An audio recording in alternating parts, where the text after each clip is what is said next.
Welcome to Biography Central. You are listening to Life of Sri Ramakrishna, a complete biography. Chapter 39, Mahendra Nath Gupta.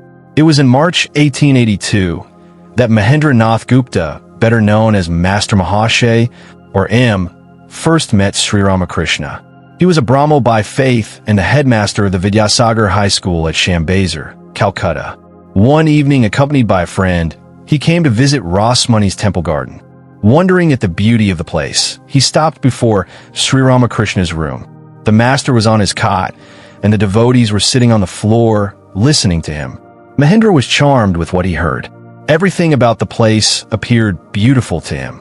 He took a stroll around and returned to Sri Ramakrishna's room. The fragrance of incense was coming out through the closed door. Ascertaining from a maidservant that he might go in, Mahendra with his friend entered the room. The master was alone. Mahendra saluted him with folded hands and was asked to sit down. Sri Ramakrishna then inquired about his occupation, where he resided, and one or two other points. Mahendra noticed, however, that now and then the master was absent-minded. Later on, he came to know that this was a state of God consciousness. He said to the master, "Perhaps this is your prayer time. We should take our leave now." Sri Ramakrishna replied in an abstracted mood, "Well, no, not exactly that." Presently they left. The master asked them to come again. The next morning Mahendra went again to Dakshineshwar. Sri Ramakrishna greeted him with his usual affability and began to talk with him. Among other things, he inquired after Keshav's health and said how anxious he had been for his recovery. Then he asked, "Are you married?" Mahendra, "Yes, sir." Sri Ramakrishna, addressing Ramlal, "He is already married." Mahendra was ashamed. He thought, "Is it so bad to marry?" Sri Ramakrishna asked, "Have you any children?" Mahendra said apologetically, "Yes, sir." The master was sorry to hear the news. Mahendra for the first time heard that he had not led an exemplary life. His previous notions received a rude shock. After a while, the master said to him with a kindly look, "Well, there are some good signs on your body. I can tell them from one's forehead and eyes."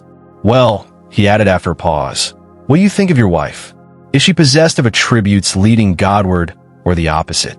Mahendra, "She is good, but she is ignorant." Sri Ramakrishna, sharply, "And you are wise." This was a severe blow to Mahendra's ideas about himself. Sri Ramakrishna asked him, "What aspect of God appeals to you, with form or without form?" Mahendra was puzzled to think how he could be both, as it involved a contradiction. But he answered, "His formless aspect, sir." "Very well," said the master, "one should hold to one ideal.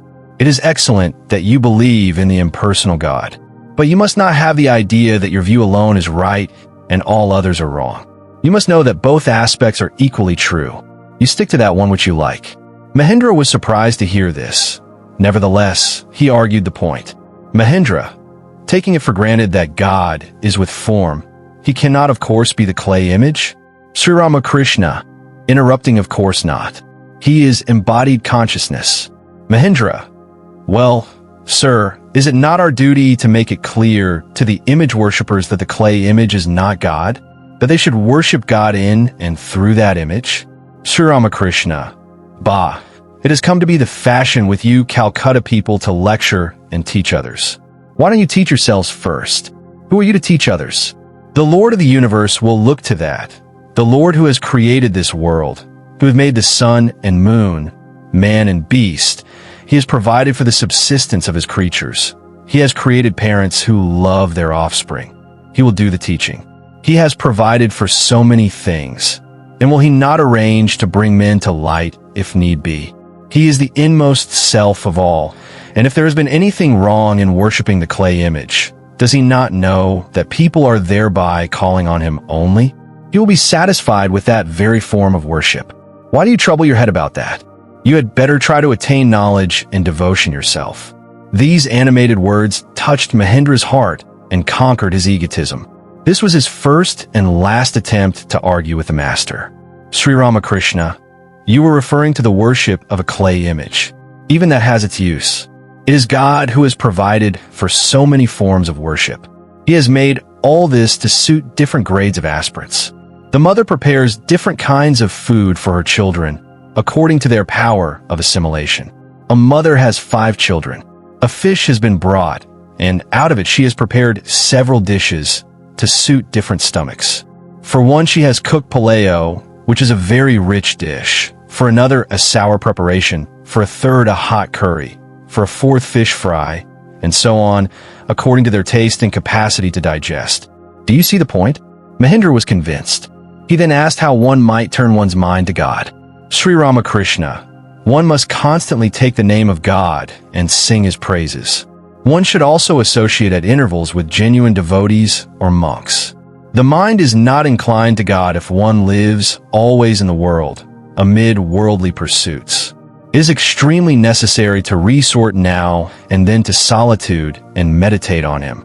Without this, it is most difficult at the initial stage to engage the mind in God. Mahendra, how should one live in the world? Sri Ramakrishna, go on with all your duties, but fix the mind on God. Live with all, wife, children, parents, and serve them as if they were your most intimate relatives. But in your heart, you should know that none of them belongs to you. A maidservant in a rich family attends to all her duties, but her heart is on her home in her native place. Again, she looks after her master's children as if they were her own, and says, "My Ram," or "My Hari," but she knows quite well they are not hers. If before attaining devotion you try to mix with the world, you will be all the more entangled. You will be upset by dangers, grief, and mortification. And the more you will dwell on worldly things, the greater will be your attachment. Smear your fingers with oil if you want to open the jackfruit, or the milky exudation will stick to them. Devotion to God is like this oil, but to attain this devotion, solitude is required. For churning butter, one must set the curd in a quiet place. The curd won't set if it is removed from one place to another. Next, sitting in a quiet place and disengaging yourself from other work, you have to churn the curd. Then you get the butter. The world is like water and the mind like milk. If you put milk and water, they get mixed up and you can't separate the two. But if you make curd out of the milk and churn that into butter, you may put it in water and it will float. Therefore, you must first churn the butter of knowledge and devotion through practice and solitude. Then if you put it in the water of the world, it won't mix up, but will float. At the same time, you must discriminate that lust and wealth are unreal and God alone is real. What is money worth? It gives us food and clothing and a place to live in. That's all. But it does not help us to realize God. So money cannot be the end of life. This is what is called discrimination. Mahendra, sir, is it possible for one to see God? Sri Ramakrishna, undoubtedly. Retiring now and then to solitude, taking his name and singing his praises and discrimination, these are the means.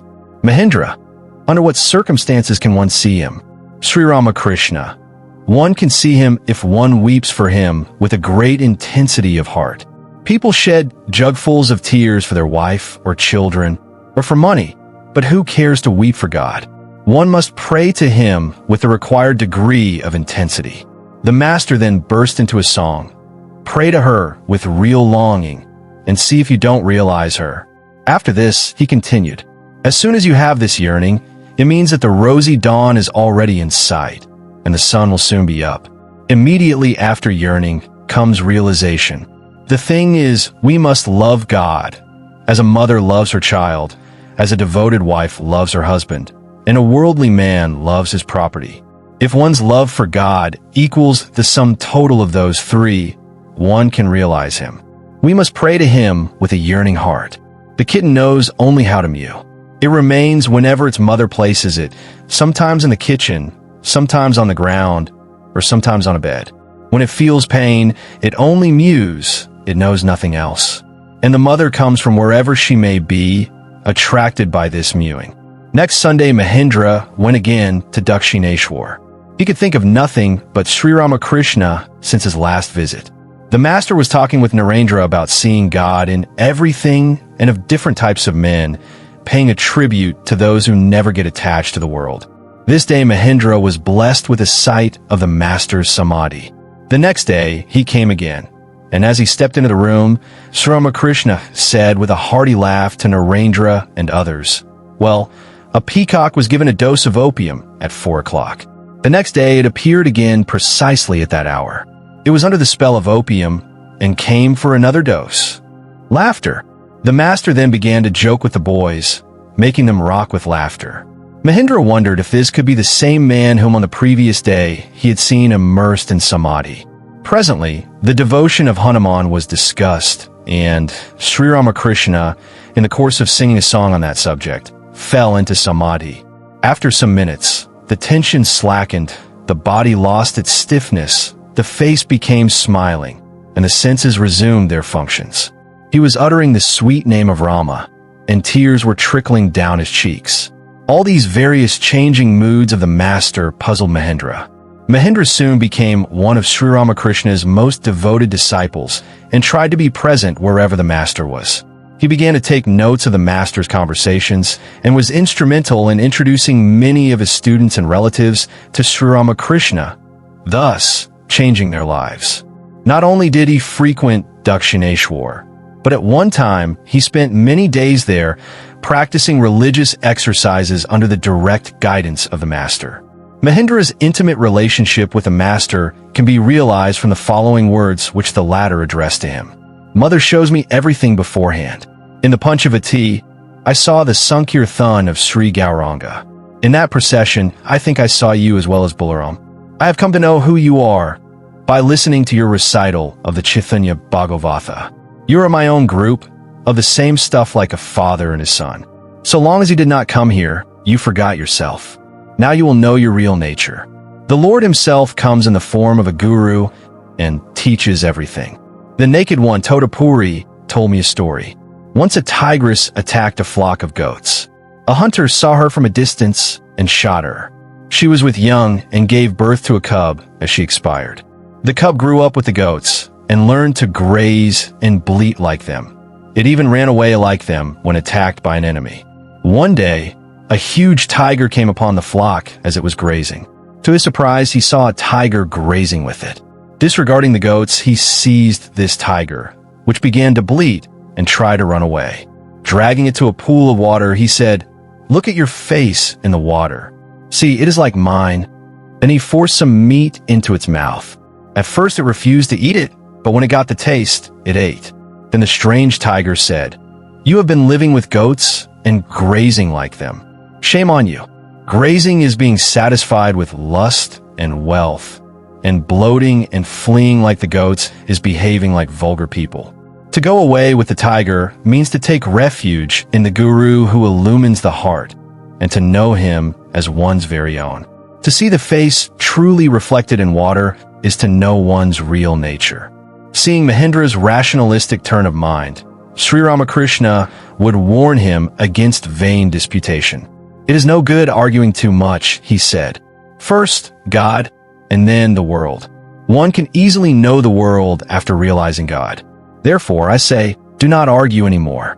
If you do, you will be a loser." Sometime I used to walk alone at night weeping and say, "Oh, Mother, blast my tendency to disputation. Promise that you won't argue anymore." Mahendra agreed. The master added, "I wept and prayed. Oh, Mother, teach me what is written in the Vedas and the Vedanta, in the Puranas and the Tantras." And one by one, she has shown me everything. I hope you like this chapter. We need volunteers and sponsors to create content with even better quality and with more variety. If you wish to join this initiative as a volunteer or sponsor, please click the links given in description below. To help us reach more viewers, please like, comment, share, and subscribe to Biography Central. Thank you for your time. It means a lot. Namaste.